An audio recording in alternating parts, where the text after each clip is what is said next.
Oh, good morning. Here I am with my Dunkin' Donuts coffee in my new office. Yes, I moved up from Boca up to Jupiter, and so therefore I'm just getting settled in my new office, which is why it looks different in my background. But one way or the other, let's just move on. Today is Tuesday, December 6th, 2022, and I am Kenny Bokari, your host of the party. And what do we have going on today? Well, after the drubbing stocks took yesterday, there's a lot to talk about, right? The economic data is suggesting that the recent rate hikes may not be working as expected, and that caused a lot of angst yesterday in the markets, right? They sold off hard as the algorithms took control, right?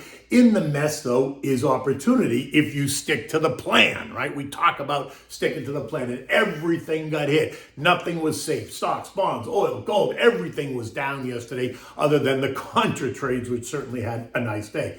And like I said, it is Christmas, so dish number two, fish dish number two is linguine and lobster sauce. Yum, yum. Wait till we get there. Okay, so bam, stocks got slammed yesterday. Now you ask why? Well, because the economic data is not responding to the recent rate hikes as they should, right? ISM services PMI rose. S&P US services PMI rose. Factory orders are up. Factory orders at transports are up. Durable goods orders are higher too. Now you'd think that the strong economic data is good. Yet you'd be wrong. The last thing that JJ wants right now is for the economic data to be strong. He wants it to be weak. He wants and he needs to see a weakening economy if he is to succeed in killing inflation. Remember, inflation is running at 40-year highs, currently at about 7.7%. The strong data will only keep demand strong, which will feed inflation monster and force the Fed to become even more vigilant in the months ahead. Think 2023. And that caused the Algos to go into panic mode. Remember, the Algos cannot understand the conversation or the headlines. All they do is react to the words in the conversation. Is it a negative word? Is it a positive word, right? If they can't determine the tone of the words, how are they spoken? And that once again leaves us all hostage to the machines, right? The Wall Street Journal this morning proves the point. The headline says, Fed to weigh rates higher than 5%. That's almost laughable, right? Because that's not even new news. They raised that expectation 2 months ago when they suggested that the terminal rate could be anywhere between 5 and 5.25% up from the 4.75 that we had become accustomed to. In fact, it was October 18th, 2022. Reuters runs with the article that had this in the headline, and he actually came out and said it on the 17th, and they published it on the 18th, that the Fed may need to push policy rate above 4.75, and they gave that to Kashkari, Neely Kashkari. You can find that article if you just Google it under Kashkari rate hike, October 18th. Right? So do you remember that story? Do you remember that day the Fed, in quiet mode ahead of the early November meeting, sent Kashkari, who's a non-voting member, out to drop the bomb? See, because he's non-voting, so he could still talk. And ever since then, we've all been talking about the terminal rate now being closer to 5.25%, or at least we should have been and have been, in my mind, preparing for it. I mean, it's simple math. Right now, the Fed funds range is 3.75-4. We're going up 50 basis points next week, which takes the average to 4.5. Then another 50 in January, that goes from 4.5 to 5, and then at least 25 in March. So that equates to 4.75, 5.25, and bingo, there it is, 5.25. So why exactly did we have that meltdown yesterday? I mean, it's nonsensical. Other than maybe last week's move up was nonsensical. Because after the strong data on Friday, think the NFP report, and then the strong data yesterday, it is now clear that the most recent rate hikes may not be working as quickly as they all thought, which now brings us to what St. Louis Fed President Jimmy B told us only 2 weeks ago, before the quiet period. Fed fund rates could be anywhere in the 5 to 7% range. Do you remember that? Do you remember how the markets reacted? It sold off, and it sold off hard, down 6% in just 2 days. But then a range of analysts and strategists managed to talk everybody off the ledge, saying that he was being extreme. Recall that I said it wasn't extreme, it was deliberate, right? That the Fed put it out there so it's in the public square so that they could always point to it and say, well, why are you surprised? We had told you that. Jimmy B, in fact, insinuated that. They said that there was no need to take rates that high and that the recent hikes were doing the job, etc., right? Those are the analysts and strategists saying that. And the Algos bought right into it. They took the stocks higher. In fact, they took the S&P up 12% after that 6% drawdown. And then we got the most recent eco data, and the Algos throw a fit, which is fine if you have money to put to work, because this is ridiculous. While it's uncomfortable, the chaos creates opportunity, and we talk about that as well. By the end of the day, after the dust settled, investors assessed the damage. Everything got slammed, like I said, except the contra trades. The Dow lost 485 points, or 1.5%. The S&P down 75, or 1.8%. The Nasdaq down 221, or 2%. The Russell lost 55, or 2.8%. While the transports got absolutely clocked, down 475, or 3.25%. Sector performance, right? Energy lost 3%, the biggest loss, but it is up 60% year to date. Consumer discretionary lost 3%. Financials lost 2.5%. Basic materials lost 2%. Real estate lost 1.7%. Industrials down 1.7%. Tech down 1.6%. Communications down 1.5%. Consumer staples down 1.3%. Healthcare down 1%. Utilities down 0.6%. You see how that works? Housing gave up 2.3%. Retails, XRT, lost 2.5%. Metals and miners lost 4.3%. Cybersecurity fell 2.2%. Semis, right? The SOX index lost 1.3%. The value trade lost 1.6%, while the growth trade gave up a little better than 2%. The contra trades, though, they were all higher, right? And that makes sense. The VIXI, which is the fear index, rose by 2%. The S&H, which is the S&P short, Russell short, rose 1.8%. The PSQ, which is the Nasdaq short, rose 1.7%. And the DOG, which is the industrials, rose 1.5%. In the end, the story's the same. One day it's all roses, while the next day it's all doom and gloom, which is why I keep telling you, stick to the plan. And this morning, what do you think happened? The Fed enlists the help of Goldman Sachs, and they put out a note late last night that said the worst of the inflation monster is over. But that while that may be true, the Fed needs to continue down this path of high rates just for a bit longer, reiterating the theme I discussed above that will take rates higher through March and then they'll pause. Investors should expect a terminal rate of 5.25% by March, and then we'll see the Fed pause, not pivot, but pause until they can assess more data to see how the rates have worked. Now, that's all good for today. But as we move through the month and into the new year, we're going to get hit with more RICO data that's going to tell the story. So while I would love to agree with Goldie, I'm not convinced yet at all. Which doesn't mean I'm running for the exits. Just means I'm playing it safe. And I'm building positions in the safety trades, which actually might now include short-term bonds or short-term bills. Yesterday, I pointed out that the 1-month T-bills are yielding 3.9% for 1 month. 2-year treasuries yielding 4.3%. A 12-month CD at the bank will get you 4.5%. Or maybe it's still the stuff that people need, the STPN stuff, right? They're big, boring, but they are beautiful. A theme that I have been talking about for more than a year now, utility names that are boring. They pay about 4% in divvy on average, and they're flat on the year. The big consumer staple names, they do about the same. They pay you maybe 3% on average, and they're only down 1% on the year.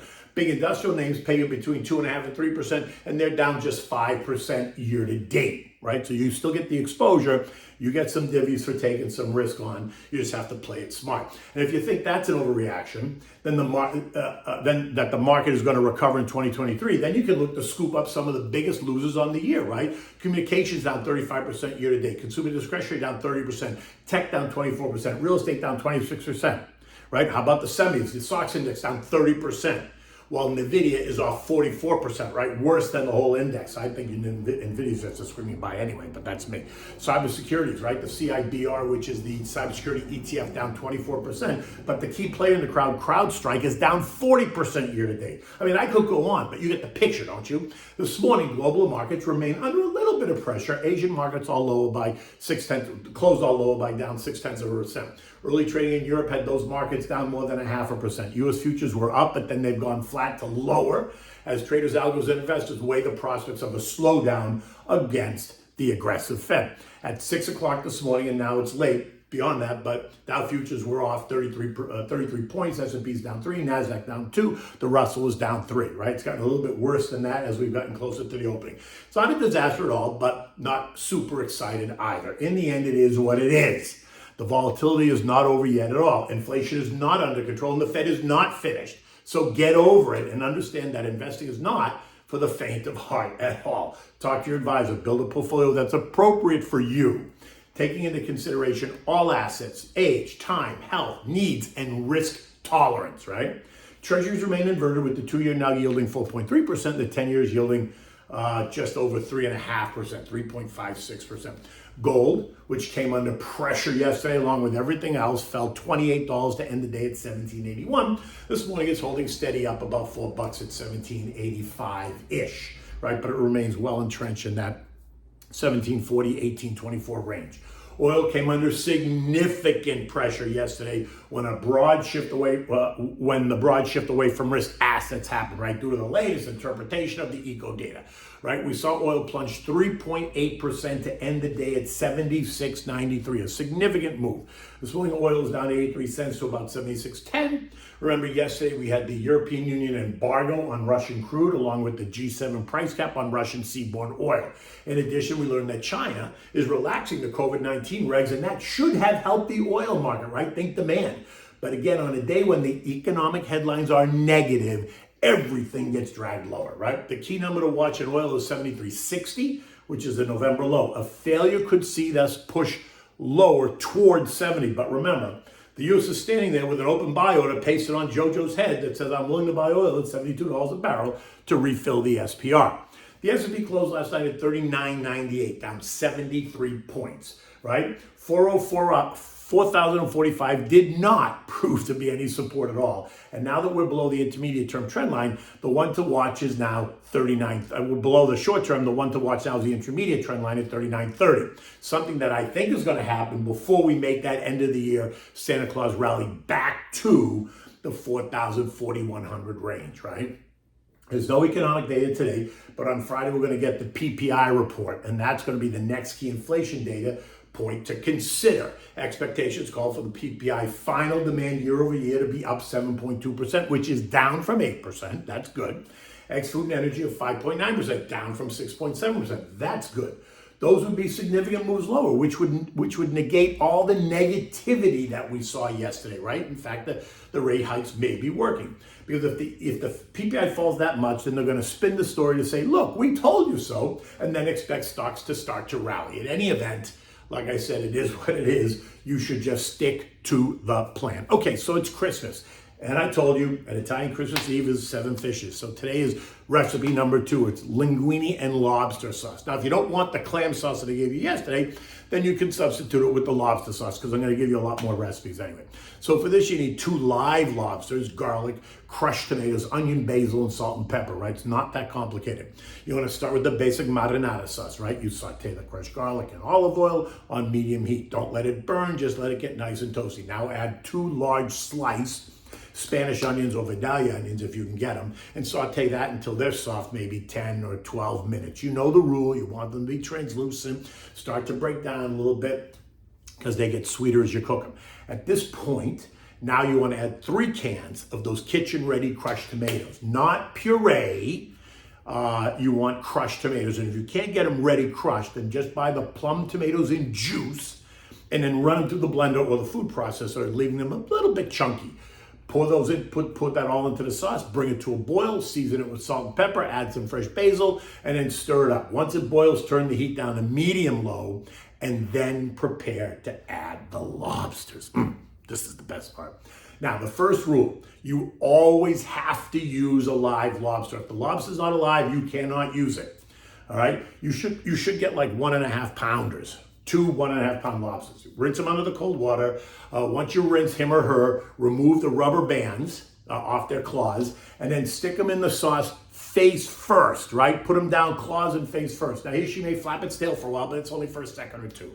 Add the second lobster. Stir and make sure that the lobsters are submerged in the sauce, and then turn the heat down to simmer. Allow it to cook for 30 to 45 minutes turn it every once in a while. And if you're making it the day before, then remove it from the heat, let it cool, and then refrigerate it.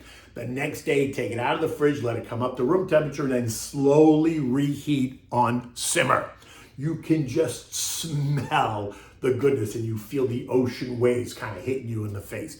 Now, when you're ready to use it, you want to bring a pot of salted water to a rolling boil, add the linguine, cook for 8 to 10 minutes. Remember, you want to leave it al dente, don't make it mushy. Strain it, always reserving a mug full of water. Put it back in the pot, add a little bit of water back just to moisten the pasta. Don't make a puddle, right? Now add 3 or 4 ladles of the sauce. Toss it so you get the pasta all covered. Serve it immediately in bowls and then add a little bit more sauce on top. Have plenty of pecorino romano cheese on the table for your guests. Now, if you like, you can remove the tail and claw meat from the lobsters. You can shred it up and add it to the sauce, or you can just leave it and present it on a plate for your guests to enjoy. Either way, it works great. I shred it and try to put it back in the sauce. I cut up chunks so that everyone gets a little bit of lobster as well. But the sauce is really delicious if you make it the day before. I would tell you, make it the day before and let it sit overnight, because it's always better on trade day +1 in any event. Until tomorrow, take good care.